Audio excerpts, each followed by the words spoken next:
1,20,000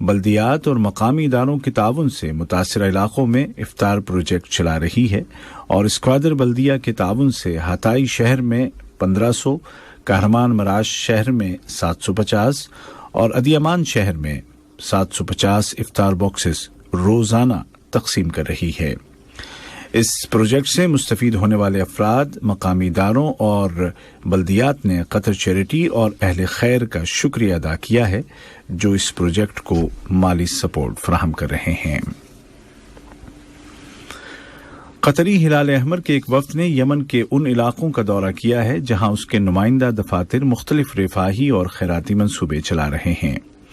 وفد نے دارالحکومت صنعاء کے الرحبی اور الحافی ہیلتھ سینٹرز اور ریما نامی علاقے میں انتہائی کمزور خاندانوں کے لیے زیر تعمیر پناہگاہ کا دورہ کیا۔ اسی طرح تعز صوبے کے حجدہ اور البرح اور الحدیدہ صوبے کے الجراحی نامی اسپتالوں کا بھی دورہ کیا جہاں قطری ہلال احمر کی مدد سے میڈیکل فیسلٹیز اور ہیلتھ کیئر کی خدمات فراہم کی جا رہی ہیں۔ قطری وفد نے اب اور تعز اور الحدیدہ کے شہر زبید کا بھی دورہ کیا اور وہاں جاری طبی منصوبوں کے کام کاج کا جائزہ لیا۔ ریاست قطر نے قابض اسرائیلی حکومت کی جانب سے مغربی کنارے میں واقع 4 یہودی بستیوں میں واپسی کے قانون کی منظوری کی شدید الفاظ میں مذمت کی ہے اور کہا ہے کہ یہ اقدام اقوام متحدہ کے منشور بین الاقوامی قانون اور اقوام متحدہ کی متعلقہ قراردادوں کی سنگین خلاف ورزی اور فلسطینی عوام کے حقوق پر کھلی جارحیت ہے۔ ایک بیان میں قطر کی وزارت خارجہ نے اسرائیلی قابض فوج کی جانب سے گزشتہ کئی برسوں سے آن گراؤنڈ سچویشن کو تھوپنے کی پالیسی پر شدید تشویش ظاہر کی ہے جس کا مقصد فلسطینیوں کو ان حقوق سے محروم کرنا ہے جو بین الاقوامی قانون کی روح سے ان کو حاصل ہیں۔ بیان میں کہا گیا ہے کہ اس پالیسی سے 2 ریاستی حل کے لیے جاری عالمی کوششیں بھی سبوتاژ ہو رہی ہیں۔ قطر نے عالمی برادری سے مطالبہ کیا کہ وہ اپنی ذمہ داریاں پوری کرے اور اسرائیل کو مقبوضہ فلسطینی علاقوں میں آبادکاری سے روکے۔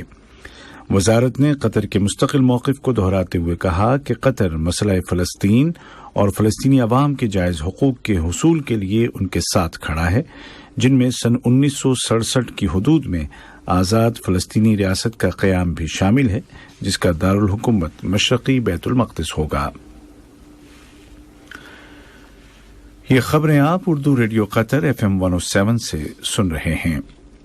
خلیجی تعاون کونسل کے ممبر ملکوں کے وزرائے خارجہ نے امریکی وزیر خارجہ جناب انتونی بلنکن کے نام ایک مشترکہ مراسلہ بھیجا ہے جس میں اسرائیلی وزیر خزانہ بتسلیل سموٹرچ کے اس بیان کی مذمت کی گئی ہے جس میں اس نے فلسطینی قصبے حوارہ کو روئے زمین سے مٹا دینے کا مطالبہ کیا ہے۔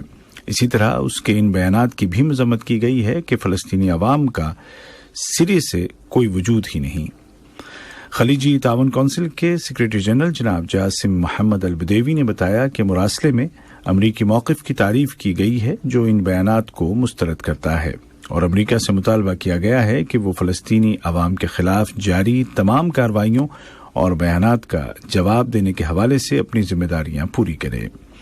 اسی طرح امریکہ کو ابھارا گیا ہے کہ وہ اس تنازع کے جامع اور ایسے پائیدار حل کے لیے اپنا کردار ادا کرے جس کی بنیاد عالمی قانون اور عرب امن پہل پر رکھی گئی ہے اور جس میں 1967 کی حدود میں فلسطینی عوام کی آزاد ریاست کا قیام بھی شامل ہو اور جس کا دارالحکومت مشرقی بیت المقدس ہو۔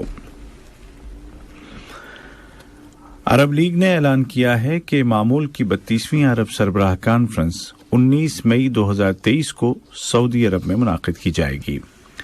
سربراہ کانفرنس سے پہلے اعلیٰ افسران اور وزراء اس کی تیاریوں کے سلسلے میں ہونے والے اجلاسوں اور میٹنگوں میں شرکت کریں گے۔ ایجنڈے کے مطابق سن 2023 میں ہی موریتانیہ میں عرب ترقیاتی سربراہ کانفرنس ہوگی جبکہ سعودی عرب میں عرب افریقہ سربراہ کانفرنس کا انعقاد ہوگا۔ لیبیا کی مشترکہ فوجی کمیٹی 5+5 کا دارالحکومت طرابلس میں اجلاس ہوا ہے جس میں لیبیا کے لیے اقوام متحدہ کے سیکریٹری جنرل کے خصوصی ایلچی جناب عبداللہ باتیلی اور لیبیا کے مغربی اور مشرقی علاقے کی فوجی اور سیکیورٹی قیادتوں نے حصہ لیا۔ لیبیا کی نیوز ایجنسی نے بتایا کہ اجلاس میں الیکشن کے انعقاد کے حوالے سے کوششوں کو متحد کرنے اور اس کی سیکیورٹی کے لیے تمام فوجی اور سیکیورٹی یونٹس کے درمیان کوارڈینیشن قائم کرنے اور باہمی اختلافات کو ختم کرنے کے متعلق تبادلہ خیال کیا گیا تاکہ ملک کو سلامتی کے ساتھ موجودہ بحران سے باہر نکالا جا سکے۔ اسرائیل میں گزشتہ 12 ہفتوں سے عوامی مظاہرے جاری ہیں۔ مظاہروں کی اس فضا میں وزیر اعظم بنیامین نتنیاہو نے وزیر دفاع یوآف گالنٹ کو عدالتی ترامیم کی مخالفت کرنے اور ان کو فی الحال سسپینڈ کرنے کے مطالبات کی پاداش میں عہدے سے برطرف کر دیا ہے۔ گالنٹ کو برطرف کیے جانے پر تبصرہ کرتے ہوئے قومی سلامتی کے انتہا پسند وزیر ایتمار بن غفیر نے کہا کہ اصلاحات کا عمل شروع ہو گیا ہے، جبکہ کنیسٹ میں لیکود پارٹی کے رکن جدعون سائر نے کہا کہ بطور وزیر اعظم نتنیاہو کا ہر اضافی دن اسرائیل کے مستقبل کے لیے خطرہ ہے اور اس کو گڑھے کی طرف دھکیل رہا ہے۔ سائر نے مزید کہا کہ گالنٹ کو برطرف کرنا ایک احمقانہ فیصلہ ہے جس کی کوئی مثال نہیں ملتی۔ اپنے عہدے سے ہٹائے جانے کے بعد گالنٹ نے کہا کہ اسرائیل کی سیکیورٹی ہمیشہ سے میری زندگی کا مقصد رہی ہے اور رہے گی، جبکہ نتنیاہو کا کہنا تھا کہ ہمیں ان تمام لوگوں کے خلاف متحد ہونا ہوگا جو حکومت کے باغی ہیں۔ روس کے صدر ولادیمیر پوتین کے اس اعلان کے بعد کہ وہ بیلاروس میں ٹیکٹیکل ایٹمی اسلحہ ڈپلوائے کر رہے ہیں، یوکرین نے مطالبہ کیا ہے کہ اس مسئلے پر UN کی سیکیورٹی کونسل کا ہنگامی اجلاس بلایا جائے۔ یوکرین کی وزارت خارجہ نے کہا کہ یوکرین کو انتظار ہے کہ برطانیہ، چین، امریکہ اور فرانس کرملن کی جانب سے اس ایٹمی بلیک میلنگ کے خلاف فعال اقدامات کریں۔ بیان میں یوکرین نے مطالبہ کیا کہ اس موضوع پر اقوام متحدہ کی سلامتی کونسل کا ہنگامی اجلاس طلب کیا جائے۔ اور اب کچھ خبریں کھیل کی دنیا سے۔ اوریدو فٹ بال کپ کا فائنل کل منگل کو جاسم بن حمد اسٹیڈیم اسد میں کھیلا جائے گا۔ یہ مقابلہ الدحیل کلب اور سلال کلب کے درمیان کل رات 10 بجے سے شروع ہوگا۔ سیمی فائنلز میں الدحیل نے اسد کو 1 کے مقابلے 3 اور سلال نے العربی کلب کو 1 کے مقابلے 2 گول سے ہرایا تھا۔ فائنل میچ دیکھنے کے لیے آنے والے شائقین کے لیے متعدد انعامات بھی رکھے گئے ہیں، جن کا اعلان لکی ڈرا کے ذریعے میچ کے دوران کیا جائے گا۔ جنوبی افریقہ اور ویسٹ انڈیز کی کرکٹ ٹیموں کے درمیان کل سنچورین میں کھیلے گئے دوسرے T20 مقابلے میں کئی نئے ریکارڈز بنے۔ دونوں ٹیموں نے مجموعی طور پر 500 سے زیادہ رنز اسکور کیے۔ چارلز نے ویسٹ انڈیز کی جانب سے T20 انٹرنیشنل کی دوسری تیز ترین سنچری اسکور کی، جبکہ کوئنٹن ڈی کاک نے ساؤتھ افریقہ کی جانب سے کھیلتے ہوئے T20 انٹرنیشنل کی تیز ترین نصف سنچری بنائی۔ مہمان ویسٹ انڈیز نے پہلے بلے بازی کرتے ہوئے 258 رنز بنائے، جس کے جواب میں ساؤتھ افریقہ نے 7 بالز پہلے ہی 259 رن بنا کر مقابلہ 6 وکٹوں سے جیت لیا۔ افغانستان کرکٹ ٹیم نے شارجہ میں جاری T20 سیریز کا لگاتار دوسرا میچ جیت کر پاکستان کو تاریخ میں پہلی بار کسی سیریز میں شکست دی ہے۔